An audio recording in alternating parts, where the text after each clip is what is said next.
What's up, Barnhill family, and welcome back to the channel. Yo. So I have to start off by saying I got this one wrong. I knew Bryce Mitchell was good. I knew his jiu-jitsu, his submission ability, his ground and pound is excellent, but Edson Barbosa was a new level of a test for Mitchell, and I didn't think that he was going to be able to get past the leg kicks, get past those crisp, powerful hands. I thought Barbosa was going to work him throughout the fight and probably finish him late.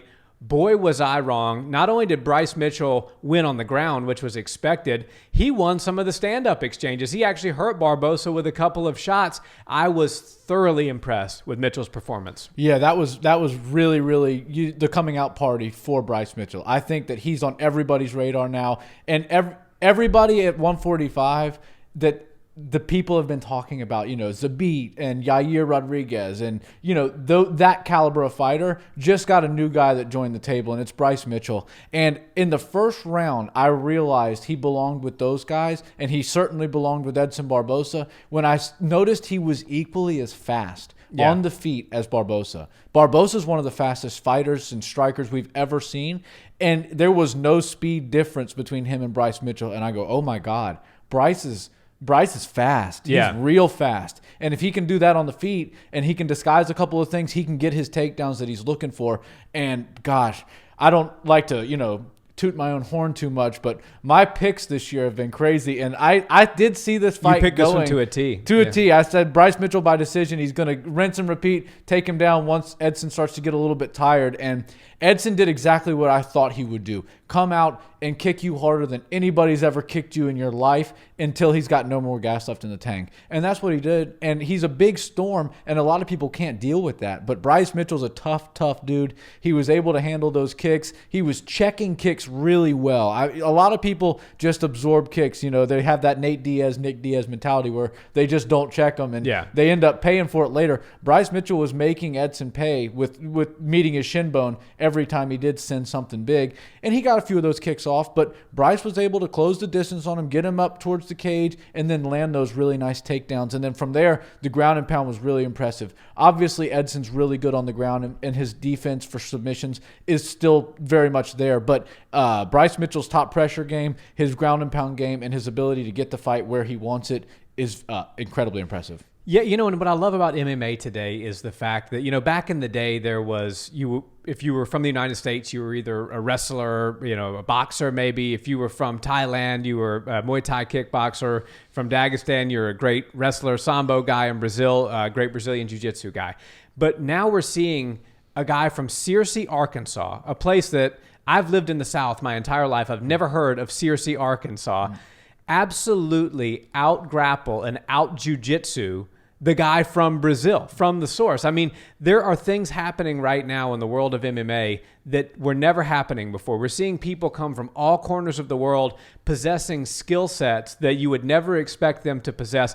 I don't even know who he's grappling with or who his training partners are, because you think about the great gyms, American Top Team. Here in Houston, we have incredible jiu-jitsu. You can drive 10 miles any direction. There's a former jiu-jitsu world champ training somewhere.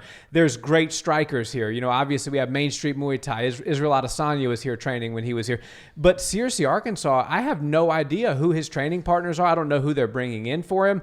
But somehow this kid has developed an insane skill set as far as the ground game goes, and his hands aren't that bad either. So he's showing everybody, hey, look, you don't have to pick up and move to Albuquerque. You don't have to pick up and move to San Jose or go down to American Top Team in Coconut Creek. Wherever you are, if you put in the time, the dedication, you can actually make it happen from there. Yeah, he has a really great balance of living his life as a farmer and an Arkansas man and being a cage fighter. And I think that balance is so important. Some people get so deep into the fight game that they almost become like jaded and they don't like the fight game. But I think he balances out the life of being a farmer, that hard life, equally as hard as being a cage fighter probably, and then being a cage fighter. And he's able to just bounce back and forth so his mind gets that rinse from both realities whenever it needs it. And he's, in my opinion, he's every kicker, which there's a lot of them at 145.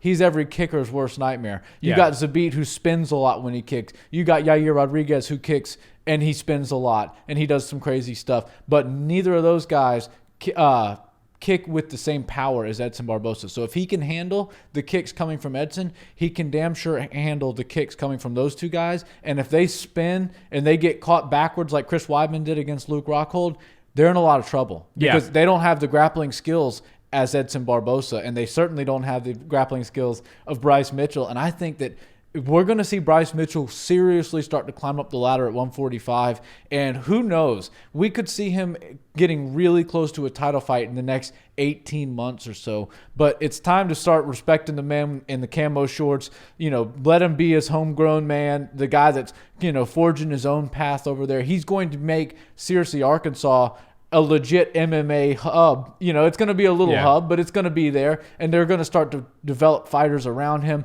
and he's going to get such a big following down there, and people are going to get into the sport because of him. I just think everything he's doing is really cool. Everything he stands for is really cool. He's like a peaceful guy. He's all about, big into the spirituality too, with the prayers and the sage burning, sharing a prayer with Edson Barbosa. And then we have to mention donating half of his fight purse. So basically his win money, he's going to keep his show money and donate his win money to the children of Arkansas. And Dana White said, hold on, you don't have to do that. I'll cover it. And he said, thank you for covering it, but I'm still going to cover it with half of my purse as well.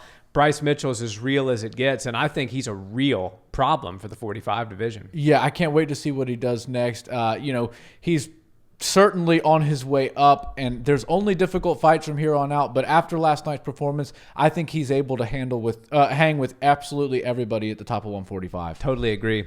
Guys, thanks so much for watching this video. Drop us a comment and let us know what you thought about the rising star Bryce Mitchell's performance. And as always, if you haven't liked this video yet, please do so. And if you haven't subscribed to the channel, we appreciate that as well. We'll see you in the next one. Peace.